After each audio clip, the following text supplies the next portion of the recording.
You noble diggers, all stand up now.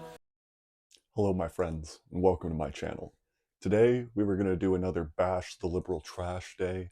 I decided to, uh, I just watched actually two videos by Luke Beasley on the subject of Iran. I figured I would be able to just watch those videos and then come in here and talk trash about his positions. But you know, after about 45 minutes, he doesn't have positions. He's very unaware, and he kind of just vibes. You know, he's just kind of surfing what his audience and the public feel. It's sad that someone can reach 1.5 million followers and have no positions on things, right? It's not just sad, it's pathetic. um so I'm just going to talk about Iran in my own terms, right? And I'll just title the video Luke Beasley is an idiot or something like that. And where I want to start is actually not Iran. It's something I said a few weeks ago, which is that Russia is a civilization disguised as a nation state, right? And that's going to be our touch point for how we think of Iran, right? What does this mean, a civilization disguised as a nation state? Well, what is a nation state? A nation state is a people, a government, an entity that controls a geographically defined area and asserts its will over it, right? What's the difference between that and a civilization? It's mythical, it's murky, right? But a civilization has claims that go back to prehistory, that they are, at least in part, the descendants of those same people and that same state that came out of the wilderness, out of the plains of Africa, right? That those people can trace all the way back, basically, right? And then you think about, well, what nations count as civilizations out here, right? Tough question. I I have a very restrictive view on it. So if I was to count, I would say I count Russia, I count China, I count Iran, and then Anglo America, Franco Anglo America. You can think of France and England as one civilization, right? That the Normans who conquered England basically instilled its culture and civilization over top of it, right? And so, yeah, no, hard to see them as two separate civilizations. Hard to see NATO as a separate civilizations. You know, the Dutch or the Germans, the Swedes. What civilization are they from? The European one, right? Same one that we are. So yeah, it just doesn't make any sense. So that means that there are more civilizations outside of NATO than there are in, right? It means those are the peers over there, not our subject states like the Netherlands or Belgium or something like that. Okay, so I'm just going to go through the history of Iran, and hopefully, this will bring us to some interesting points at the end. Um, but that's how you should think about it, right? Everyone at the UN is a nation state, right? And we interact equally with each other like nation states. America is just a nation state, just like Liechtenstein is, right? There's no formal difference, right? One sits on the Security Council and one doesn't, right? But that doesn't change their type, doesn't change their classification, if you get me, right? And so I want to think about, how does a civilization interact with a system made to manipulate nation states, right? And poorly is the answer. They're not going to be cowed very easily, right? And I hope to explain why throughout. Okay, so history. The Indo-Aryans are the people who make up what is now Iran, right? Aryan, which I'm sure you know, recognize from your World War II history, is what the Nazis saw as the perfect humanity, actually describes, swarthy Iranic peoples who were around the Pontic and Caspian steppe around 3000 BC. Around that time, they domesticated the horse, a horse unable to be ridden because it was so small at that time, and then with chariots and these horses spread out over a geographically massive area. Some experts point all the way to Ireland and all the way to the tip of India as the greatest extent of their ranging, their reign, but it's hard to know. And also, it's hard to track because these aren't states that are interacting with each other. Uh, just for example, in the North Indian Plain, when these, you could think of them like motorcycle gangs, right? Uh, or maybe a traveling family of RVs, right?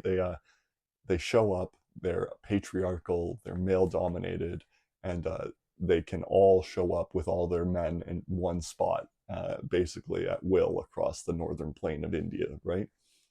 And so they come to dominate the matriarchal clans. It's not matriarchal, it's because the women weren't the only ones with power, but they were matrilineal clans, right? And the men, when they married, would go join the women's clans, a lot like Native Americans, right? And it's interesting that prehistory was all women dominated like this, but then upon the advent of history, it inverts, right? But they have this massive extent, right? And the people who come to be the Iranians are just a subset of these Indo-Iranians, Indo-Aryans, who settle in this mountainous region called Iran today, right? But the Zagros Mountains are the mountains of Iran, not just the Zagros Mountains, are concentric circles, right? At the center, at the capital, there is this plain, this valley, right? And that's where the majority of the population now lives. And you should think of it as like a citadel, and then another ring of walls made of mountains, and then another one, right? So three concentric rings of mountain walls. They are a fortress people. And then from here, they were basically unshakable in history, right? Um, right? That there's no states for the Persians up until they come into serious contact with the Assyrians. And the Assyrians were a Semitic people, an Aramaic people. So basically, Arabs, right? The ancestors of Arabs. There are still Assyrians there today, right? But uh, Aramaic was a Semitic language group that also included Chaldean and Aramaic itself. So the the Semitic Aramaic language group was refolded into Arab, which is just a derivation, of Semitic language, right? You could think about it like Latin was an Etruscan language that became dominant, right? This one circle became to expand, right? But as the Assyrians, who were the first Roman Empire, killers and conquerors without peer, they it made them uh, stronger. It hardened them like steel, right? And so this tempering through this contact with this bloody civilization of the Assyrians led to the formation of states for the first time. And around 700 BC, these states that were formed from the massacres, from the conquests of the Assyrians, uh, banded together and burned the capital of the Assyrians to the ground, right? This was 700 BC, and it was led by a Persian tribe, not called Persians yet, and an Aryan tribe would probably be better at this point, called the Medes, right? And the Medes are closer to the capital of Iran today than the Persians were. The Persians come from the southwest. Um, but that tribe ended up overthrowing, the Persian tribe ended up overthrowing the Medes and gaining the empire that the Medes had just conquered from the Assyrians, right? And this is the first time we have a Persian state on the world stage, right? Thanks to Cyrus the Great, Kurash the Great. Um, there is uh, a monument to his corpse. It's a tomb, and there's an inscription on it that's faded, but we have accounts of it. And my favorite, I'm just including it just for fun, but my favorite account of what the inscription on the monument of Cyrus the Great says is, "Mortal, do not begrudge me this bit of earth, for I was king of kings." It's really good. Um, But Cyrus the Great introduces a style of state that is a uh, antithesis of the Assyrian state, right? He introduces what a lot of scholars or Middle East experts uh, try to tout as the first human rights document, right? But what it really does is give rights to people, subjects, right? And they have the right to their religion, they have the right to their culture, they have the right to their dress, things like that. And there's all these graphics of the Persians holding hands with everybody, right?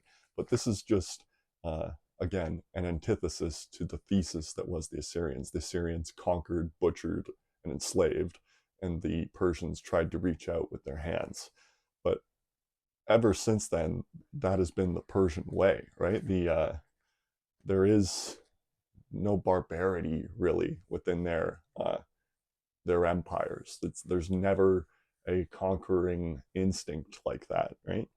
Um, Cyrus the Great's empire lasts right up until Alexander the Great conquers it, 300 BC, 330.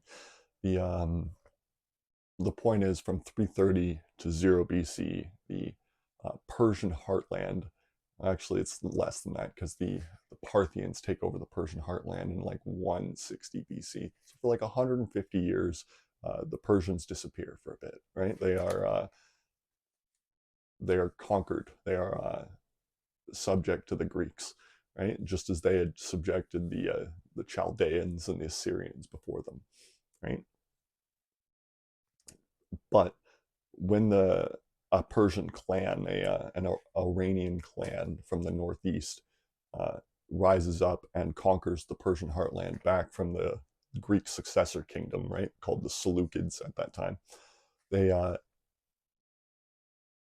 they come with a military prowess that should not be, right. That they are just incredible technologically. They are 1,000 years ahead, Dr. Roy Casagrande says. At the Battle of Carrhae, I think it's Carrhae, the one where Marcus Licinius Crassus was killed in his expedition into Syria, the Romans were 40,000 legionary infantry, and they were destroyed by 1,000 cataphracts and 9,000 horse archers, right? Wiped out. So that is incredible. And this is who the Persians are, right? They had just regained their state a generation or two prior, 2 generations prior, and then they come back with a vengeance, with military prowess, right? And Parthia was just a tribe, right? So they were not very strong, even though they were so powerful, right? The uh, Sassanids were a Persian noble family that was not tribal, was not accustomed to the saddle and the tent as a way of life, but were civilized, rose up and took the Persian Empire from the Parthians, and they were there for hundreds and hundreds of years. They were a real danger, right? We're going to come back to this Parthian Sasanian thing in the modern moment. You need to think about that what comes into control of the Persians can be different because they're a civilization like that, right? You can't imagine different governments taking control of France like that, for instance. A religious Catholic government on the scale of the the Islamic Revolutionary Guard is unimaginable in France, right? But the civilizational roots of Iran are so deep that so many different permutations are available for its state, right? And the Sassanids were a permutation of the state that was powerful, right? They fought like Romans and Greeks, and ordered ranks with infantry, and they went on a great global war with the Eastern Romans for 30 years in the early 600s, and it destroyed both empires. As soon as they had finished exhausting each other, the Arab Caliphate expanded. The Rashidun Caliphs, the rightful successors of the Prophet Muhammad, uh, expanded right over Persia, right? Conquered it all. But the Persians keep their language, right? It is the same historical trend as before, that this new conquering people, even though they are more civilized and more relaxed than the Assyrians, the they cannot subjugate the Persians, right? The Persians keep their language, they keep their written language, they keep their culture, they keep their domains. There's no Arab settlements that interrupt the contiguity of the Iranian heartland. And so they keep their culture, right? They keep their culture until uh, civil war leads to the collapse of the Arab Caliphate, the Arab Empire, right? That the Umayyads and there's so many competing claimants by the 9 or 1100s that there's no ability for the Arabs to reunify, right? And so the Persians survived that. They survived conquest by the Greeks now, survived conquest by the Arabs, right?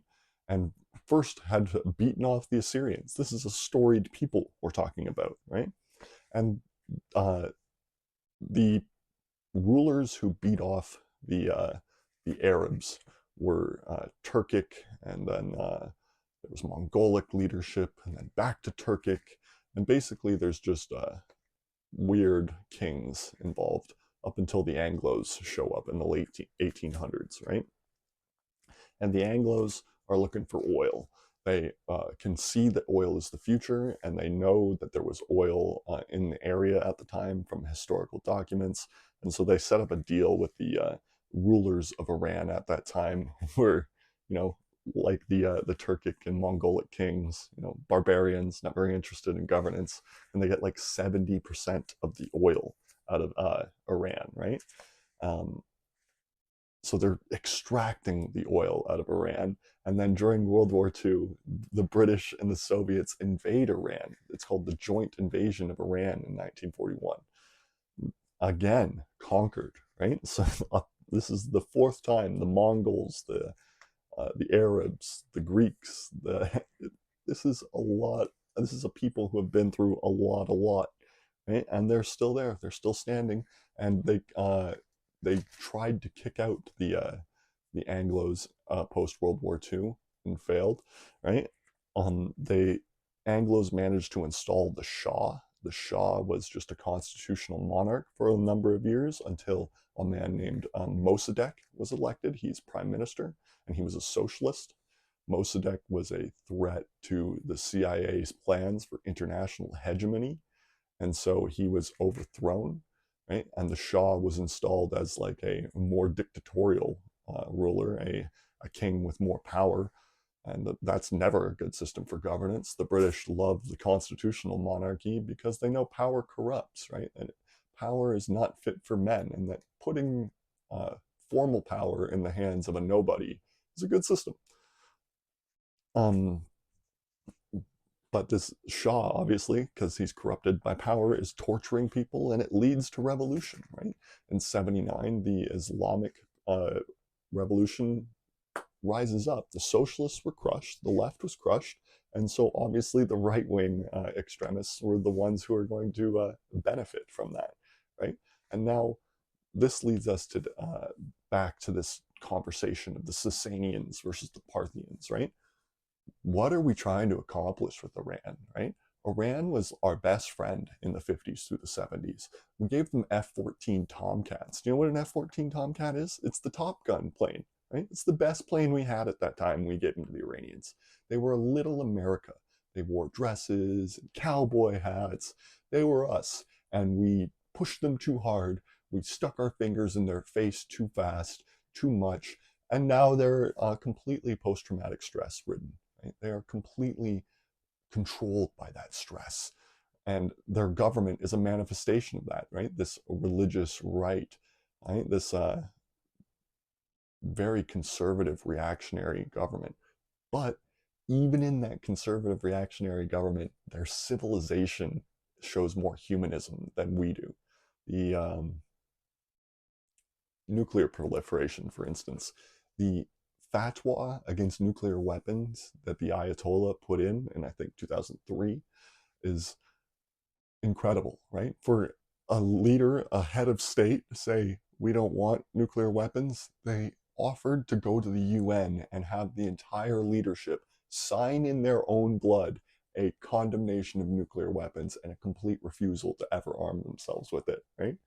That is a people we should be able to reach uh, familiarity with, right? Brotherhood.